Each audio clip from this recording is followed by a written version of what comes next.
Well, this is odd. Seems like X doesn't have enough proof or evidence of that weird creature's existence, or at least where it came from. So now I'm being sent to the deeper parts of this facility to figure out what its origins are. To be honest, I don't even know if X's info is correct anymore.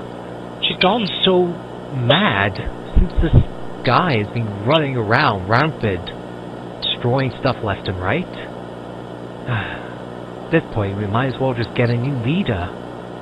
But until that happens, I guess I'm stuck going to places for her. Besides, I'll just be in and out. What's the worst that can happen? Right?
Right.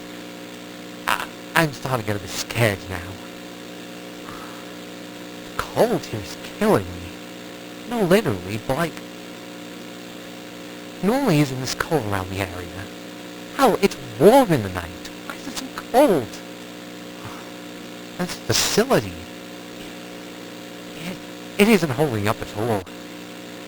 I know people stopped using it ever since that universe with the Indian project was, I guess, removed? We don't know what happened to it. Well, X said she does, and yet I'm being sent in. But it feels like something's watching me. Something knows I'm here. I'm hearing voices, I saw eyes in the dark. When I get back, I'm resigning. I'm just going home and relaxing. I can't deal with this. I don't want to deal with this. I never signed up to do this. I just wanted to come in, get stuff, and get out. I don't know if it's a good idea for me to even come here. What if someone is here with me?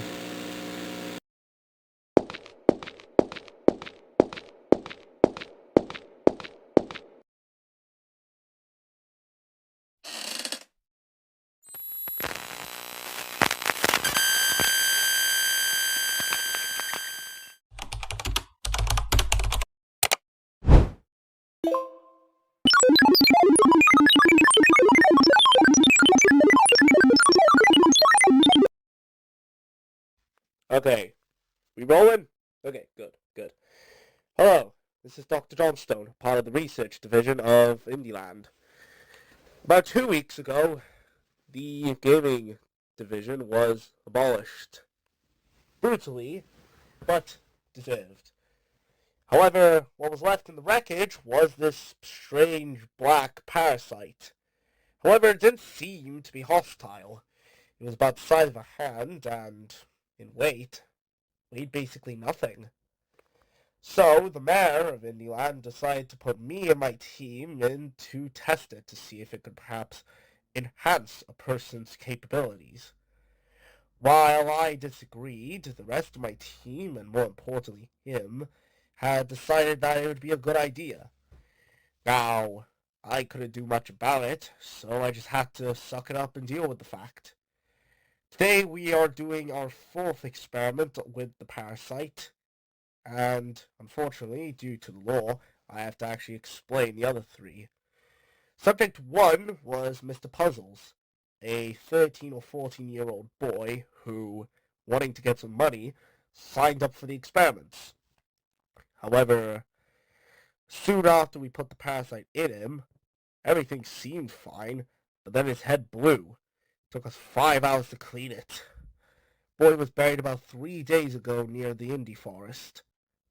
So, at least he got somewhere good to go. Then we had Delilah, who was later named Doll after their doll that they constantly carried around. Now, in her case, when the parasite went in her skin felt hot. But what we didn't know is that just a few seconds later, her skin started to melt and peel off. And by the time we got the parasite out of her, she was completely vacant of skin. So we only had one decision to avoid death. We put a bunch of metal plating on her and sent her over to the murder drones district to avoid any discrimination against her in the mid-zone. Our 3rd and last experiment was with Emily... Alright, she didn't write down her last name. Ugh. Anyways, Emily was Seraphim, so we believed that she would have more luck than the other 2. Unfortunately, it only seemed to escalate the parasite more, as the second it touched her, her skin started to boil and burst. Now, we did get the parasite out of her quickly, but she's currently in the hospital recovering, as half her body's covered in scars. And our current experiment is with... what's his name? Thank you. Mr. Nathan. Apparently, this is the only surviving character from the gaming district left, being found in the Midlands, who was hiding out and attacked an officer. So, instead of sending him to prison, they sent him here to test out the parasite. We're currently going to try him out now, but we do believe that if this doesn't work, then the experiment was a failure, as we can't have any more casualties, or else authorities will start questioning us and the mayor. Alright.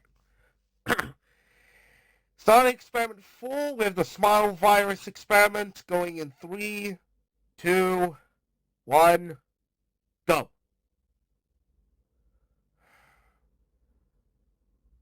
Huh. It isn't doing anything yet. Alright. I'll get back to you when the experiment's over and we've done our final analysis. Over and out.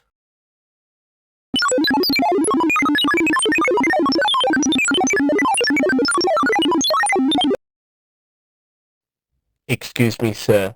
I don't think you could be barging in. Listen here! I know you killed my son! Come again? You killed my boy. You knew these experiments were dangerous, didn't you? And now he's dead. His head's nowhere to be seen, and the rest of his body hasn't even been buried because of you. Didn't he sign the agreement? What agreement? Your son.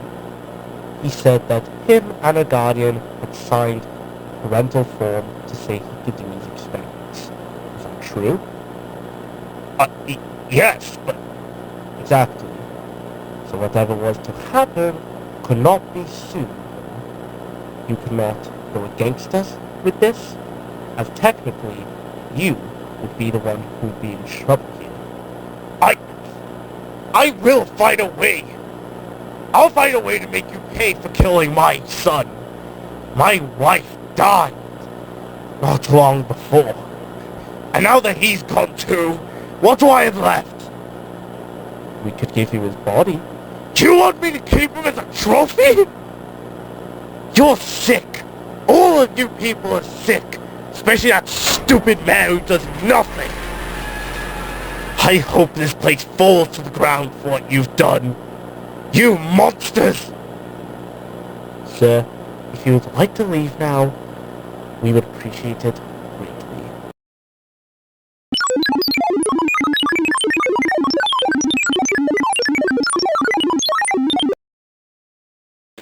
Hello, Dr. Johnstone. What did you do? Dr. J, you seem to have an issue. 2 weeks. 2 weeks, and most of Indiana is either dead or turned into one of these freaks. What that my doing exactly? You knew, didn't you? You knew that this would happen, didn't you? So I command you to calm down now, or I will be forced to. No! Fuck you! I've been forced to deal with teeth. We all have. While you have been hiding up in your little cave. You fucking disgrace! Wait. No. No. Dr. J, do you hear me? Get off me! Get off me!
Today marks the sad turning point in many people's lives across the region, as, after an attack last night, a very, very innocent man had lost his life. This man, later identified as Ford Parker, was a scouter for the X-Corp company with a wife and 2 loving kids.